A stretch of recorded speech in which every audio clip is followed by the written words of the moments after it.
Ah, nous ne sommes plus sous-informés, nous sommes plutôt sur-informés. Les signifiés fusent, et les signifiants diffusent l'information.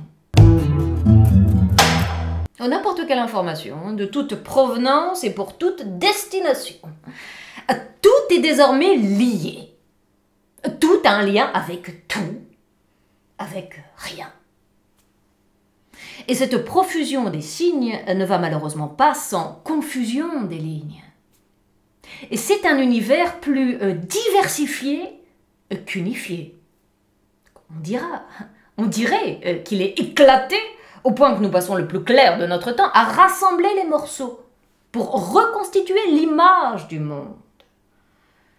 Reconstitution difficile, même si aucun élément ne manque, c'est même tout le contraire, il y a des éléments en trop, de trop, à charge ou en surcharge. Trop, c'est trop.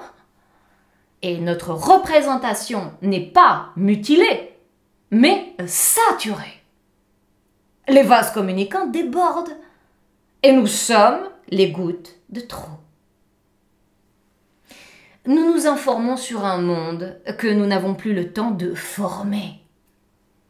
Il est d'ailleurs, ici comme ailleurs, de plus en plus difforme, insensé et insensible à toutes les douleurs, à toutes les couleurs qui le véhiculent ou désarticulent. Et tout le monde se sert, sans savoir à quoi cela peut servir. D'acheter tel ou tel objet, ou de vendre tel ou tel sujet.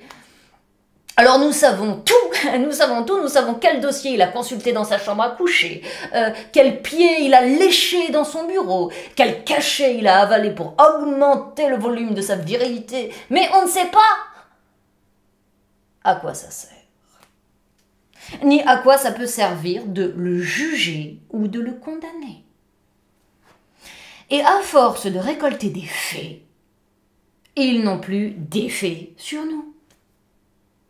Nous n'avons plus le temps de les peser, d'y penser. Nous sommes dépassés. Des faits. Des faits qui nous indiquent tout au plus que les jeux sont faits. Et rien n'y fait, rien à faire. Il y a eu une collision entre un bus et un train à Perpignan. Accident. On ne compte plus les morts parmi les enfants. Et le choc a été si violent qu'on a du mal à identifier les corps.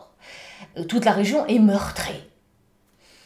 Est-ce que ce sont nos passages à niveau, qui ne sont pas au niveau de nos progrès technologiques, ou est-ce que ce sont nos décideurs, qui n'ont pas un bon niveau de compétence et qui sont donc à l'origine de ce genre de défaillance? Collision des signes, ou signe de collusion entre agents irresponsables? Les voiles s'arrachent sur la toile. Qui va condamner qui? Les pouvoirs publics ou le destin impudique? Qui est responsable? Réponse. Personne. L'enquête finira par révéler les causes qui sont elles-mêmes déterminées par d'autres causes et qui le sont à leur tour par d'autres, et ainsi à l'infini.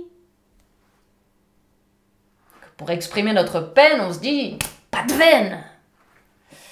alors qu'il ne s'agit que de faits qui s'enchaînent entre eux. Il y a collusion plutôt que collision, car, nous dit Spinoza, expert en la matière, il n'y a rien de contingent dans la nature. Tout est nécessaire. Et un passage à niveau n'équivaut pas à un risque zéro. Cela relève d'un fin calcul de probabilité.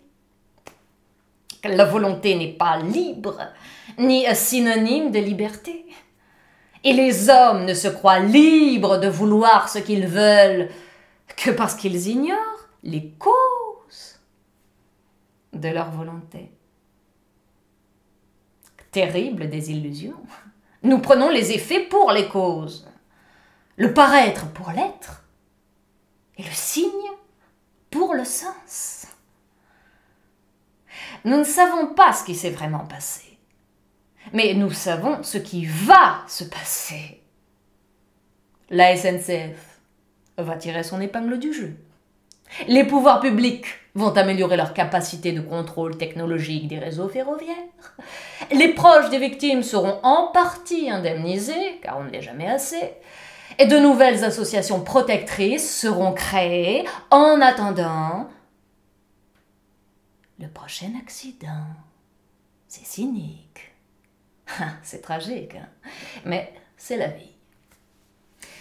Alors, qu'est-ce qui a changé depuis que le monde est monde? C'est que cet événement a été relayé par toute la planète sur Internet. Fantastique réseau. Alors disons qu'il n'est pas passé inaperçu, on l'a su ou reçu à tous les coins de rue. Tout juste de quoi signifier aux uns et aux autres que nous sommes tous embarqués dans le même paquebot. Et que si nous ne sommes pas acteurs, nous sommes spectateurs du mouvement, de tout ce qui se meut ou nous émeut. Ah, que le monde n'est plus que cette goutte d'eau qui déborde et que nous ne sommes plus en mesure de contenir. Nous en sommes là. Et sans au-delà. Tous les faits sont équivalents, tous équivalents. Les bons comme les mauvais, les plus signifiants comme les moins signifiants. On meurt, mais les signes demeurent. J'ai connu un drôle d'oiseau qui m'a prédit que tout dans notre existence sera tôt ou tard réduit à un réseau d'influence.